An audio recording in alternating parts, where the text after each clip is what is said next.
Maria diberi kabar oleh malaikat Tuhan bahwa ia akan mengandung dari Roh Kudus. Salam Maria, penuh rahmat Tuhan sertamu. Terpujilah engkau di antara wanita dan terpujilah buah tubuhmu Yesus. Santa Maria, Bunda Allah, doakanlah kami yang berdosa ini sekarang dan waktu kami mati. Amin. Aku ini hamba Tuhan, Terjadilah padaku menurut perkataanmu. Salam Maria, penuh rahmat Tuhan sertamu. Terpujilah engkau di antara wanita dan terpujilah buah tubuhmu Yesus. Santa Maria, Bunda Allah, doakanlah kami yang berdosa ini sekarang dan waktu kami mati. Amin. Sang Sabda telah menjadi manusia Dan tinggal di antara kita.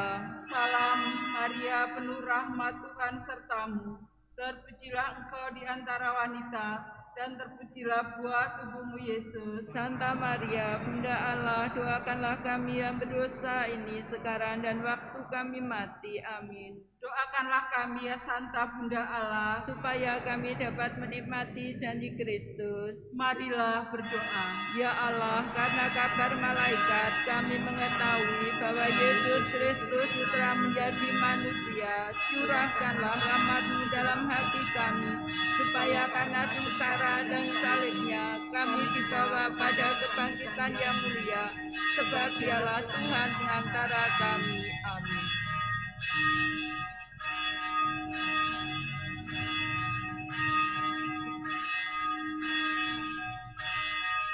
Jemaat Allah, marilah kepada Tuhan sujudlah. Dia pencipta semesta serta segala isinya. Ke gunung Tuhan naiklah, orang yang tangannya bersih, yang suci murni hatinya, yang hidup tidak bercela.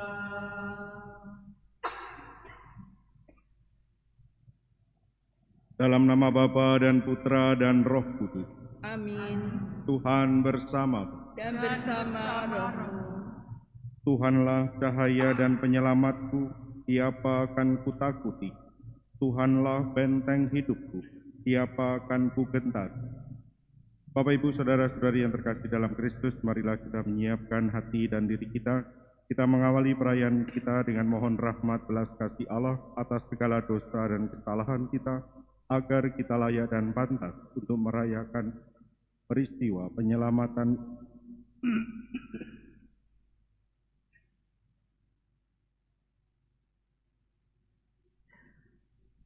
kita ungkapkan tobat kita bersama-sama.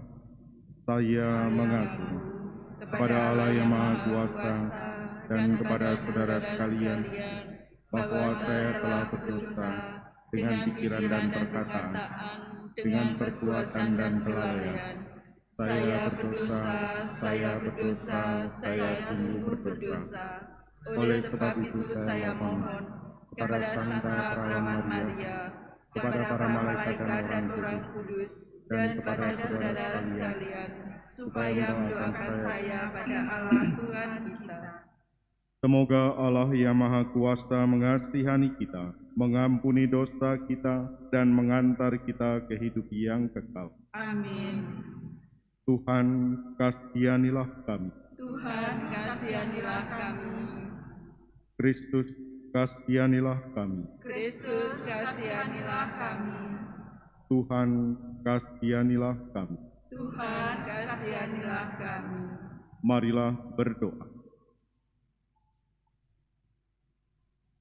Allah Bapa sumber kerukunan dan kedamaian, semoga semangat Putra-Mu semakin berkembang dalam hati kami.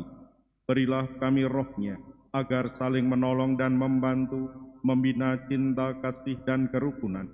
Demi Yesus Kristus Putra-Mu Tuhan dan pengantara kami, yang hidup dan berkuasa bersama Dikau dalam persekutuan Roh Kudus, Allah sepanjang segala masa. Amin.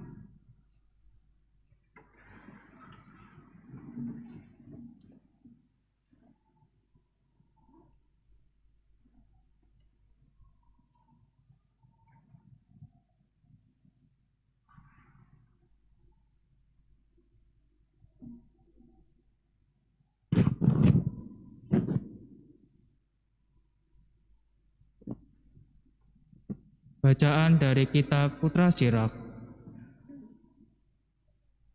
Seperti lemak disendirikan untuk kurban penghapus dosa, demikianlah Daud dipungut dari orang-orang Israel. Singa dipermainkan olehnya seolah-olah kambing jantan saja, dan beruang seakan-akan hanyalah anak domba.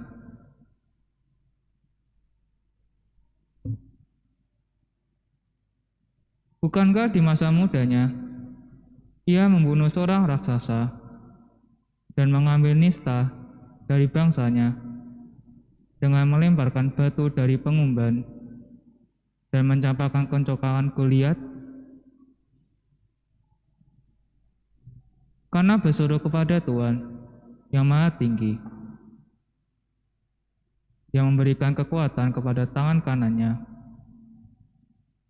maka Daud merupakan orang yang gagah dalam pertempuran, sedangkan tanduk bangsanya dia tinggikan.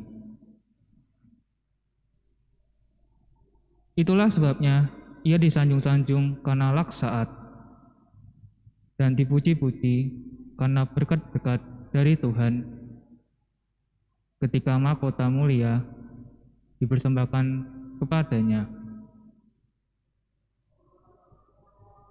Sebab ia membasmi segala musuh di sekelilingnya dan meniadakan orang-orang Filistin lawannya, serta mematahkan tanduk mereka hingga hari ini. Dalam segala tindakannya, Daud menghormati Tuhan, dan dengan kata sanjungan kepada Yang Kudus, Yang Maha Tinggi, ia bernyanyi dengan segenap hati dan mengungkapkan kasihnya kepada Sang Pencipta. Di depan mezbah ditaruhnya kecapi. Dengan bunyinya ia memperindah lagu dan kindung.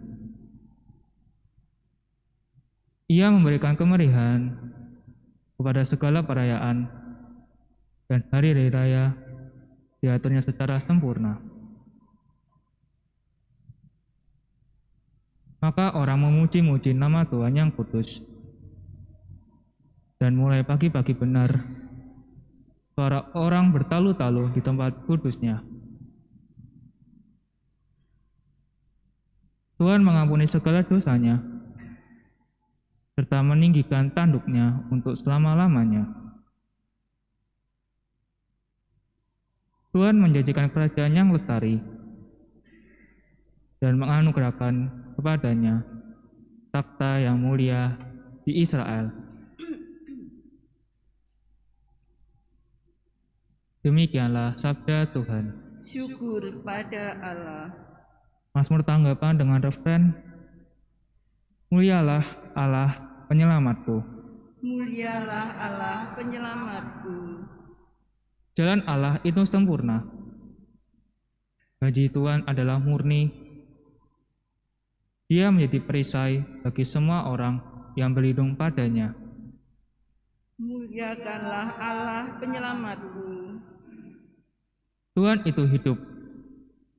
Terpujilah gunung batuku, dan mulialah Allah penyelamatku. Maka aku mau menyanyikan syukur bagimu di antara bangsa-bangsa, ya Tuhan. Aku mau menyanyikan mazmur bagi namamu. Muliakanlah Allah penyelamatku. Tuhan mengaruniakan keselamatan yang besar kepada raja yang diangkatnya. Ia menunjukkan kasih setia kepada orang yang diurapinya, yakni Daud dan anak cucu-cucunya, untuk selama-lamanya. Muliakanlah Allah penyelamatku. Haleluya, haleluya, haleluya, haleluya,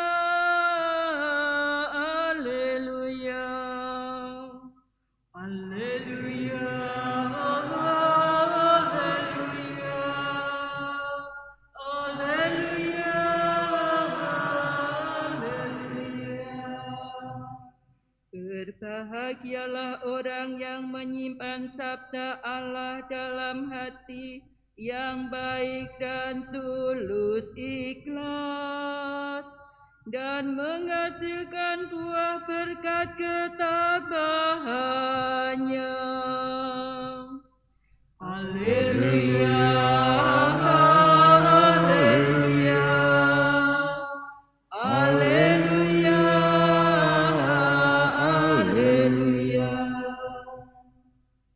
Tuhan bersamamu. Dan bersama rohmu. Inilah Injil Yesus Kristus menurut Santo Markus. Dimuliakanlah Tuhan. Pada waktu itu, Raja Herodes mendengar tentang Yesus sebab namanya memang sudah terkenal, dan orang mengatakan, Yohanes Pembaptis yang sudah bangkit dari antara orang mati, dan itulah sebabnya kuasa-kuasa itu bekerja di dalam dia. Yang lain mengatakan, dia itu Elia. Yang lain lagi mengatakan, dia itu seorang nabi sama seperti nabi-nabi yang dahulu. Waktu Herodes mendengar hal itu, ia berkata, bukan, dia itu Yohanes yang sudah kupenggal kepalanya dan kini bangkit lagi. Memang Herodeslah yang menyuruh orang menangkap Yohanes dan membelenggunya di penjara, berhubung dengan peristiwa Herodias, istri Filipus saudaranya, karena Herodes telah mengambilnya sebagai istri. Karena Yohanes pernah menegur Herodes, tidak halal engkau mengambil istri saudaramu. Karena kata-kata itu, Herodias menaruh dendam pada Yohanes dan bermaksud membunuh dia, tetapi tidak dapat. Sebab Herodes tegan akan Yohanes, karena ia tahu bahwa Yohanes adalah orang yang benar dan suci. Jadi ia melindunginya. Tetapi setiap kali mendengar Yohanes, hati Herodes selalu terombang-ambing. Namun ia merasa senang juga mendengarkan dia. Akhirnya tiba juga kesempatan yang baik bagi Herodias, ketika Herodes pada ulang tahunnya mengadakan perjamuan untuk para pembesar, para perwira, dan orang-orang terkemuka di Galilea. Pada waktu itu, putri Herodias tampil lalu menari, dan ia menyukakan hati Herodes serta tamu-tamunya. Maka raja berkata kepada gadis itu, mintalah daripadaku apa saja yang kau ingini, maka akan kuberikan kepadamu.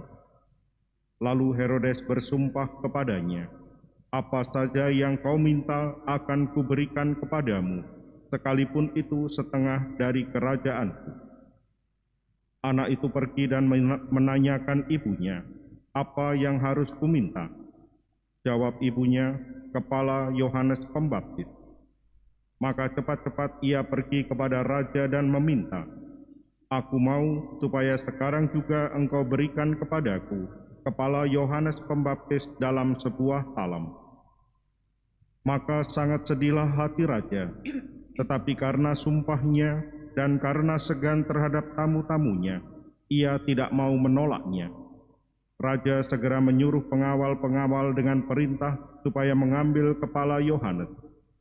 Orang itu pergi dan memenggal kepala Yohanes di penjara. Ia membawa kepala itu dalam sebuah talam dan memberikannya kepada gadis itu, dan gadis itu memberikannya pula kepada ibunya. Ketika murid-murid Yohanes mendengar hal itu, mereka datang dan mengambil mayatnya, lalu membaringkannya dalam kubur. Demikianlah sabda Tuhan. Terpujilah Kristus.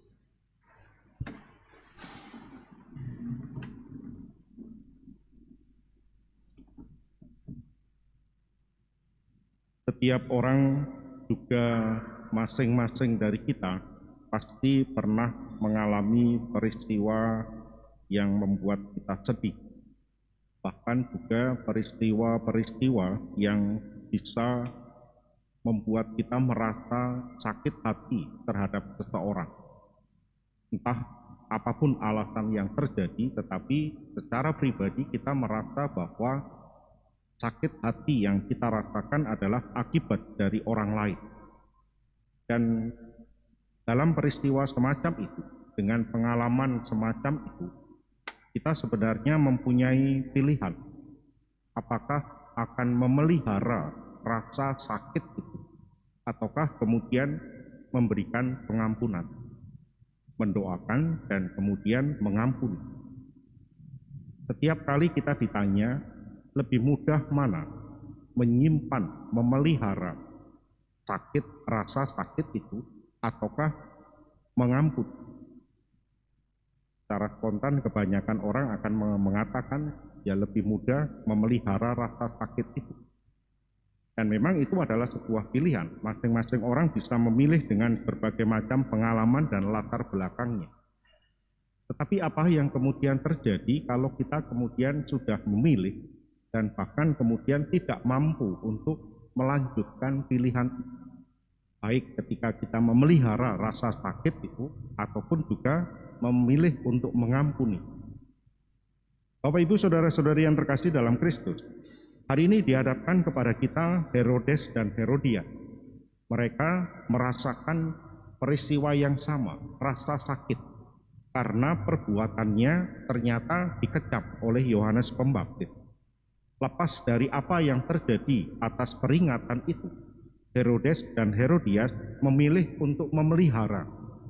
Tetapi kita tahu Herodes tidak mampu untuk melanjutkan rasa itu. Walaupun ia merasa sakit hati, tetapi ia juga terombang-ambing karena ia tahu apa yang dikatakan oleh Yohanes Pembaptis benar. Karena ia mengakui Yohanes Pembaptis adalah orang yang benar dan suci. Tetapi Herodias memilih untuk memelihara itu, mengembangkan. Dan ketika tiba saatnya, rasa sakit itu yang dipelihara membuat dia melakukan tindakan yang kejam. Dan bahkan tindakan itu ditularkan kepada anaknya. Inilah hal-hal yang terjadi. Dan bagi kita, ketika kita mengalami peristiwa yang sama, pasti kita pasti entah itu sengaja atau tidak, rasa sakit itu bisa muncul. Dan itulah yang kemudian mengajak kita untuk memilih mana yang akan kita lakukan, memelihara rasa sakit itu ataukah mengampuni.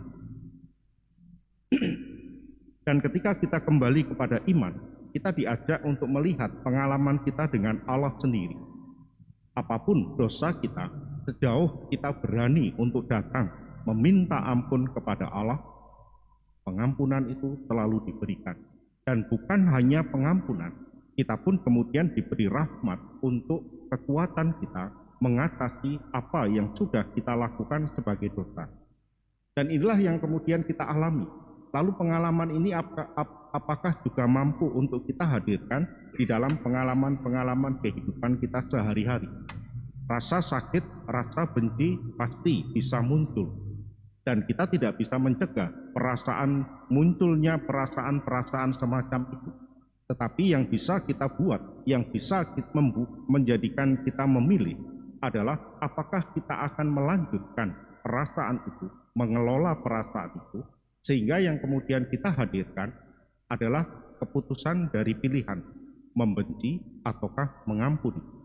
Pengalaman kita dengan Allah sendiri, dengan Yesus sendiri, mengajak kita untuk memilih yang kedua, mengampuni, mendoakan.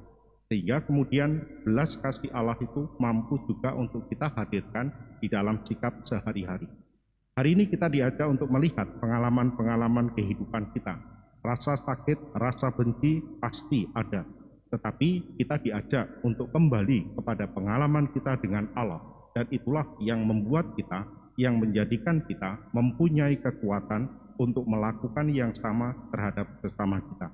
Maka dalam perayaan Ekaristi hari ini kita mohon rahmat dan kekuatan Tuhan agar kita tetap mampu untuk merasakan belas kasih Allah terhadap diri kita secara pribadi, sehingga kemudian menjadi kekuatan kita untuk mengampuni dan melakukan belas kasih yang sama kepada mereka yang ada di sekitar kita.